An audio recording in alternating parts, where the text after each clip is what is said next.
আমরা আর্থিক হেল্পের পাশাপাশি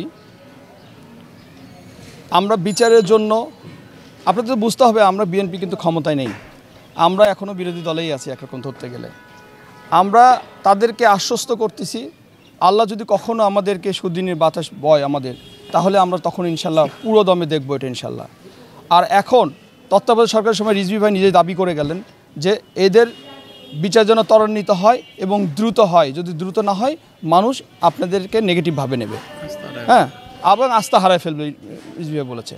এখন ঘটনা হচ্ছে আমরা তাদেরকে আশ্বস্ত করতেছি সেই দিন পর্যন্ত একটু ধৈর্য ধরতে, এবং বর্তমান সরকারের কাছে আমরা এটাকে দাবি জানাচ্ছি তারা যাতে দ্রুত এই আইনি কাজগুলো সম্পন্ন করে এবং এই যে সমস্ত প্রাণ গিয়েছে এই সমস্ত প্রাণের বিচার জন্য ত্বরান্বিত করে। এ পর্যন্ত আমার সংখ্যা প্রায় 100-র কাছাকাছি যাবে।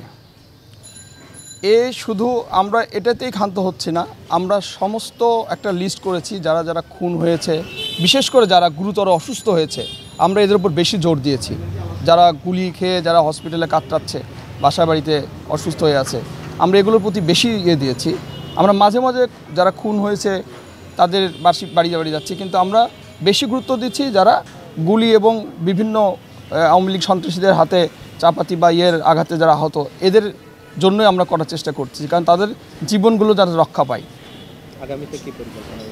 আগামীতে পরিকল্পনা আছে এই সংগঠনটার আমাদের প্রধান পৃষ্ঠপোষক জনাব তারেক রহমান উনি বলেছেন যখন যদি আমরা যদি আসতে পারি, ক্ষমতা যদি আসতে পারি, তাহলে এদের বিচারের পাশাপাশি এদের নামে আমরা বিভিন্ন স্কুল কলেজ যে আছে যেগুলো বেনামে আছে এই প্রতিষ্ঠানগুলো তাদের নামে নামকরণ করা হবে এবং তাদের শহীদ মর্যাদা দেওয়া হবে ইনশাল্লাহ।